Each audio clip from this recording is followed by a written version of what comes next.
Bismillahirrahmanirrahim. Assalamualaikum warahmatullahi wabarakatuh. Selamat pagi semuanya. Sebelum kita memulai pelajaran hari ini, yaitu materi perjanjian Hudaybiyah. Oke, materi kali ini tentang perjanjian Hudaybiyah. Sebelumnya kita baca doa terlebih dahulu. Berdoa mulai. Oke, berdoa selesai. Ya, perjanjian Hudaybiyah itu apa ya, Bu? Langsung saja kita mulai ya. Perjanjian Hudaybiyah adalah perjanjian tertulis antara kaum Islam dan kaum kafir Quraisy. Nah, jadi perjanjian tertulis yang nanti diletakkan di Ka'bah. Kenapa ada perjanjian Hudaybiyah? Karena pada saat itu Nabi Muhammad ingin melaksanakan haji. Biasanya kan melaksanakan haji di bulan Zulhijjah ya, namun ditolak oleh kaum kafir Quraisy yang ada di Mekah. Dan kaum kafir Quraisy ini memerintahkan umat Islam untuk kembali ke Madinah. Karena Nabi Muhammad setelah hijrah, Nabi Muhammad itu menetap di Madinah karena di Madinah Nabi Muhammad mendapatkan perlindungan dari seorang raja. Dan sekarang Nabi Muhammad menjadi pemimpin dari kota Madinah tersebut setelah adanya Islam. Karena ditolak, Nabi Muhammad mengutus Utsman bin Affan untuk melakukan dialog seperti itu.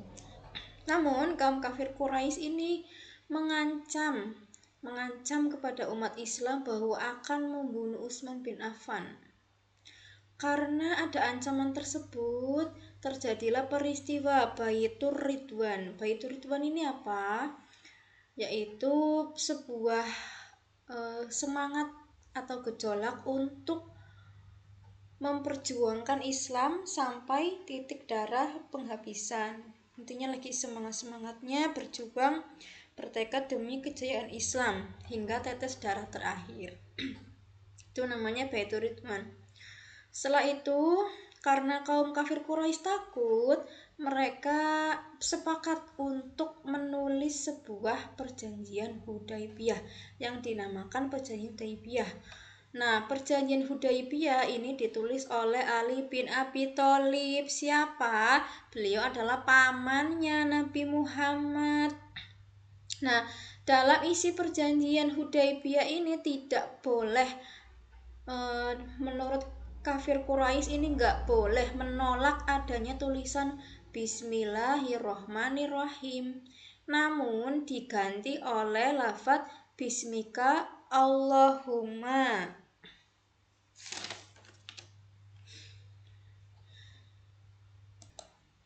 Bismika Allahumma itu artinya atas nama Allah.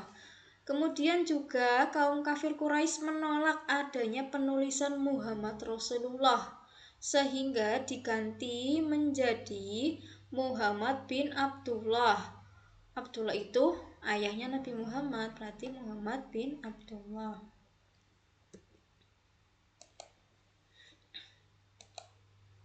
Nah, isi perjanjian Hudaybiyah itu apa saja? Yang pertama, kedua belah pihak sepakat mengadakan gencatan senjata selama 10 tahun. Jadi selama 10 tahun ini antara kaum kafir Quraisy dan umat Islam itu adanya gencatan senjata atau perlawanan selama 10 tahun. Poin kedua, setiap orang diberi kebebasan bergabung dan mengadakan perjanjian dengan Nabi Muhammad atau dengan kafir Quraisy. Nah, setiap orang ini memiliki kebebasan untuk mau ikut golongannya kaum kafir Quraisy atau mau ikut bergabung dengan kaum umat Islam, seperti itu. Poin ketiga, setiap orang Quraisy yang menyeberang kepada Nabi Muhammad tanpa seizin walinya harus dikembalikan. Artinya apa? Jika ada orang Quraisy yang bergabung dengan Nabi Muhammad tanpa seizin orang tuanya atau walinya, maka harus, kan Nabi Muhammad di Madinah, maka harus dikembalikan ke Mekah, ke Quraisy. Sedangkan jika pengikut Nabi Muhammad bergabung dengan Quraisy tidak dikembalikan. Sedangkan jika ada umat Islam pengikut Nabi Muhammad yang ingin bergabung dengan Quraisy, itu malah tidak boleh dikembalikan, harus tetap di Mekah, jadi ikut golongan orang-orang kaum Quraisy. Kemudian poin keempat, pada tahun ini tepatnya 6 Hijriah, Nabi Muhammad harus kembali ke Madinah, tidak boleh melakukan haji. Dan pada tahun berikutnya baru mereka diizinkan menjalankan ibadah haji dengan syarat menetap selama 3 hari dan tanpa membawa senjata. Nah, pada tahun berikutnya mereka baru boleh mengikuti atau menjalankan ibadah haji, tapi dengan syarat menetap selama 3 hari tanpa senjata. Kemudian tentunya dengan perjanjian yang isinya seperti itu tentu merugikan umat Islam. Pada saat yang bersamaan turunnya wahyu dari Allah kepada Nabi Muhammad dan umat Islam terkait dengan berita kemenangan bagi umat Islam, di mana perjanjian tersebut memberikan peluang kepada Nabi Muhammad, yakni pertama, legitimasi pemerintah Islam di mana perjanjian Hudaybiyah tersebut tidak secara langsung mengakui status politik Nabi Muhammad sebagai pemimpin umat Islam, tapi juga mengakui keberadaan pemerintahan Islam di Madinah. Kemudian yang kedua, fokus penyebaran Islam. Nah, Nabi Muhammad itu mulai disibukkan dengan penyebaran Islam, seperti mengirim utusannya ke berbagai kerajaan, misalnya kepada Raja Heraklius pada masa Kaisar Bizantium, kemudian Negus atau Raja Najasyi, gubernur Persia, kemudian Haris Al-Ghazani yang ada di Hira, serta raja-raja lain yang ada di Mesir dan Yaman. Beberapa dari mereka ada yang masuk Islam, salah satunya yaitu gubernur Persia di Yaman. Namun beberapa juga ada yang menolaknya, tapi menolaknya tidak dengan cara kekerasan ya. Bahkan ketika mereka menolak ajakan Nabi Muhammad, mereka malah mengirimkan hadiah atas ribuan emas, 20 potong jubah, kemudian mahkota, juga budak Kristen, dan lain sebagainya. Tapi di lain kasus ada dari Haris Al-Ghazani, Raja Hira itu membunuh utusan Nabi Muhammad. Kemudian karena itu Nabi Muhammad mengirimkan pasukan sebanyak 3.000 orang di bawah pimpinan Zaid bin Haris untuk menyerang Raja Al-Ghazani. Nah, karena Raja Al-Ghazani ini kuat dan mendapat bantuan dari pasukan Romawi, akhirnya Khalid bin Walid mengambil alih komando dan memerintahkan pasukan untuk menarik diri ke Madinah.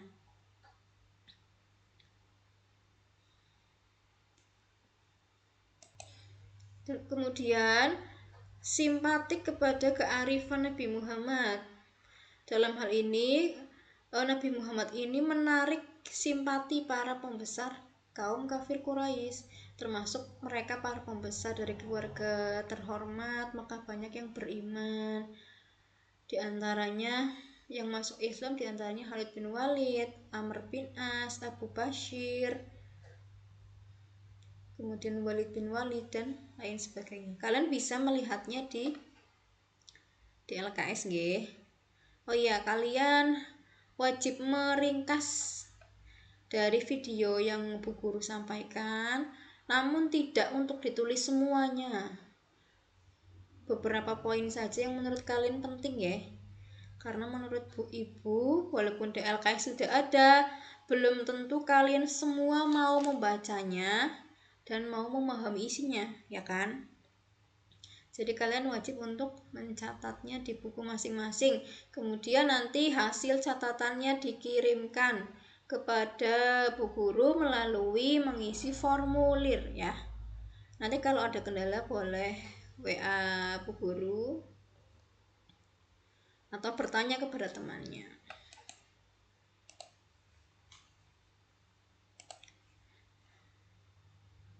Kemudian materi selanjutnya yaitu penaklukan kota Mekah atau yang biasa kita dengar sebagai Fathu Mekah atau Fathul Mekah.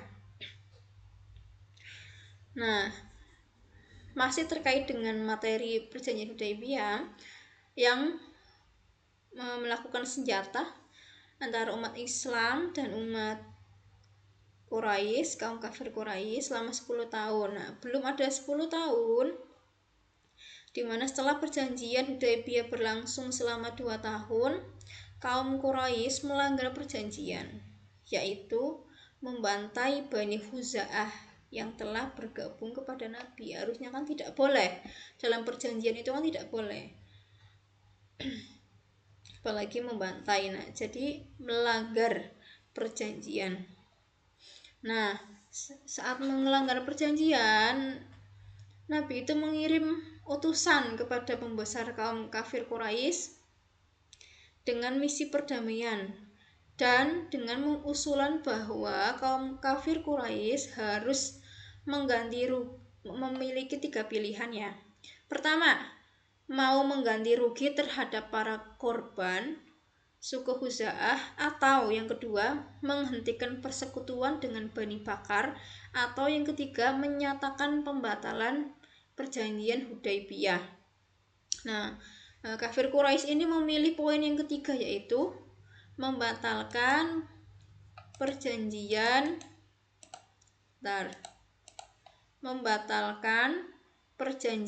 Hudaybiyah. Nah, setelah disepakati, kemudian Nabi mengerahkan 10.000 pasukan untuk menyerang Mekah. Dalam hal ini tidak menyerang secara senjata ya teman-teman. Walaupun sudah mempersiapkan senjata, tapi dengan strategi Nabi Muhammad sebelum memasuki kota Mekah, Nabi Muhammad itu memerintahkan pasukannya untuk berkemah di dekat kota Mekah. Kemudian beliau mempersiapkan pasukannya sebelum penaklukan Mekah dan membagi menjadi 4 kelompok, yakni bagian utara, selatan, barat, dan timur. Nah, dengan strategi itu Nabi Muhammad dapat mengepung kota Mekah. Dan tepat pada tanggal 1 Januari tahun 630 Masehi, kota Mekah dikuasai oleh Nabi Muhammad dan umat Islam.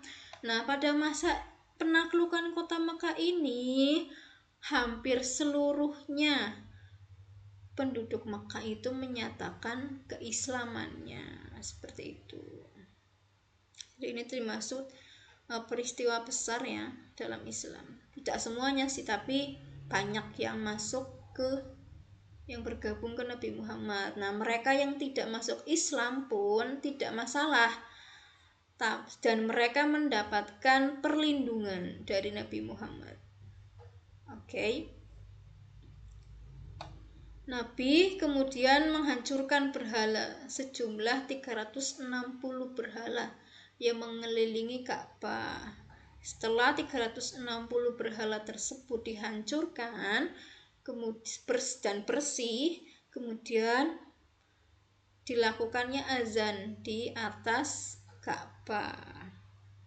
Kemudian umat Islam melakukan sholat berjamaah bersama-sama dengan Nabi Muhammad Sallallahu Alaihi Wasallam. Oke, kurang lebih seperti itu ya anak-anak. Kalau ada yang mau ditanyakan, Ibu persilahkan. Bisa komentar di Classroom atau di komentar YouTube, tidak masalah. Ada yang mau bertanya. Nanti setelah ini kalian akan mengisi evaluasi materi nggih. Ya, semua harus mengerjakan, karena bagi yang tidak mengerjakan nanti dianggap tidak mengikuti pembelajaran. Nanti kalian alfanya banyak. Nanti kalau tidak naik kelas bagaimana?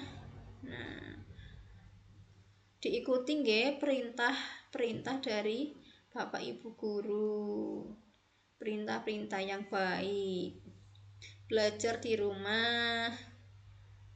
Kan dari pagi cuma sampai jam 1, nanti jam 1 setelahnya kan bebas kalian mau bermain, mengaji, atau melakukan kegiatan apapun ya.